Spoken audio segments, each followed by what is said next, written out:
The Democratic Party is now lining up against the war, as you know. There was a vote. I'm going to go over this again. We've already reported, but it's very interesting. Last week in the House, it was symbolic legislation. It said, quote, whereas, according to Director General of the International Atomic Energy Agency, Rafael Grossi, Iran has amassed a large stockpile of enriched uranium and continues to block access to undeclared sites in Iran affiliated with their big, ambitious nuclear program. Now, therefore, it's resolved. The House of Representatives declared a policy of the United States that Iran continues to be the largest state sponsor of terrorism, unquote. 53 Democrats voted against that resolution. One of them is a guy I like very much. He's a stand-up guy, all right? He comes in, he answers the questions, unlike a lot of his cohorts who run for the hills. Ro Khanna is a congressman from California. He joins us now from Washington. So I said nice things about you because I believe those things, but I was very surprised that you voted against this resolution. Very surprised. Here's the thing, Bill, and I appreciated the kind words and your fairness. First of all, Iran is a terrorist state. The IRGC is a terrorist organization. They have killed their own civilians, thousands of them. They have supported Hezbollah and Hamas. So why did I vote against the resolution? Because one of the whereas clauses said that Iran posed a direct and imminent threat, as I read it, to the United States. And I fundamentally don't believe that to be true. And so let me stop you right there. If the United States doesn't take action to destroy their nuclear capability, all right, they are going to develop the weapon. They say that. The foreign minister of Iran says, we're going to do it. You don't think that's an imminent threat against the United States? Even if they didn't hit us with the weapon, if they hit anybody on the planet, the whole planet's thrown into chaos and thousands of people die. That's not an imminent threat?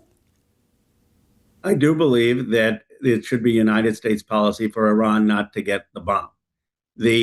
My view, and we disagree on this probably, is that the JCPOA that Obama negotiated had sufficiently stopped their enrichment. Now, it didn't do enough in terms of their ballistic missiles, and we could have renegotiated and strengthened it to include missiles. But you had not only that, you had Donald Trump strike 6 months ago by his own account saying he obliterated a lot of the nuclear capability. So I do not believe that at this moment, this war was worthwhile, losing 7 service members, over 100 casualties, injuries, the price of gas that it is, the $1 billion a day. I believe there could have been diplomatic efforts that continued to prevent them from getting the nuclear bomb. If I thought it didn't work for Obama, and it didn't work for Biden. They tried to bribe the mullahs by giving them billions of dollars in unfrozen money. You know that.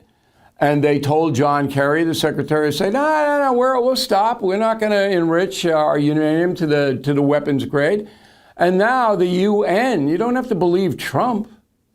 The UN is saying, hey, they're very close to having weapons grade uranium enrichment, and it could happen within weeks. That's what the UN says. And you're still sitting there in California going, I don't see it as an imminent threat? But Bill, what about President Trump? That 6 months ago he said we obliterated all of it. Well, okay, I'm not in business to defend President Trump's rhetoric. What he did in last June, was he knocked out their primary facility where they were making the nuclear weapons. But there are satellite facilities, as you know that. Okay, and that's where we're going now, not only in the nuke area, but the strategy is to obliterate all offensive capability from Iran because they're killers, they're murderers. So you've got to neutralize them down to pistols so they can't do the carnage they've been doing for 39 years. You got to stop it. And you say you don't want to stop it by calling them a terrorist nation? Come on.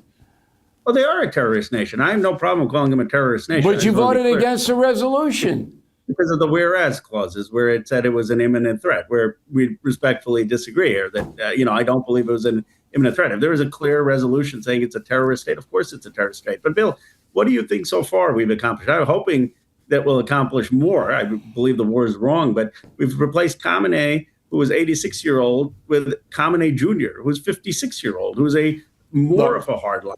It doesn't look at this moment like the regime is going to change. What it looks like, and I have access to the highest levels of power in the United States. You do? What it looks like is that the bombing will continue to obliterate Iran's offensive capabilities. That will take another week or so. Already today, there is a report. I cannot verify the report. I'll be in the White House next Tuesday. I'll be able to verify a lot more after I go there. But there's a report today that the Mullah Jr.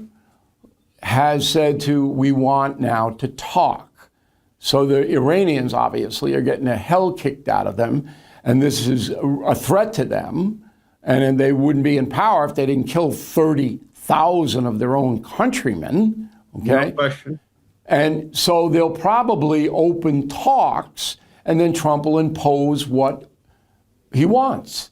Now, whether Iran accepts that or not, I think they will, because they really don't have much of a choice now. The cliche is bombing them back to the Stone Age. That's what they're doing. And that is not a bad policy. I'll give you the last word. The question is, what are we going to happen when we have a new president? Are they going to go bomb again when they start to develop the weapons? With what? I think they're the public reporting, because I don't want to speak about anything classified that I've seen, is that they can rebuild this stuff in a couple of years. And, I think that's a question that Donald Trump or the administration needs to answer. What comes next? And first of all, the question should be clear to the American people. If this is not a regime change war, you should make that clear. If this is just to degrade Iran's capability, my view is it wasn't imminent. It still wasn't at the right moment in terms of our lives lost. But then, now that we've done it, and I have great admiration and respect for the service members and their families who bore the ultimate sacrifice, we should at least make sure that their sacrifice isn't in vain, and that there's some plan that 2 years, 3 years from now, we don't have the same conversation about what are we going to do. Well, we're going to have a different president in less than 3 years, so that's up to that person.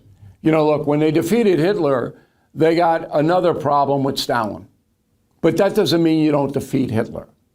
Hey, Congressman, it's always good talking with you. And again, I'll reiterate that you're a stand-up guy, and you should tell your peers, the conversations that we have are worthy. People need to hear both sides. And when you run and hide or just go on MSNBC because they kiss your butt, that does nobody any good. But you're an exception, and we appreciate it very much.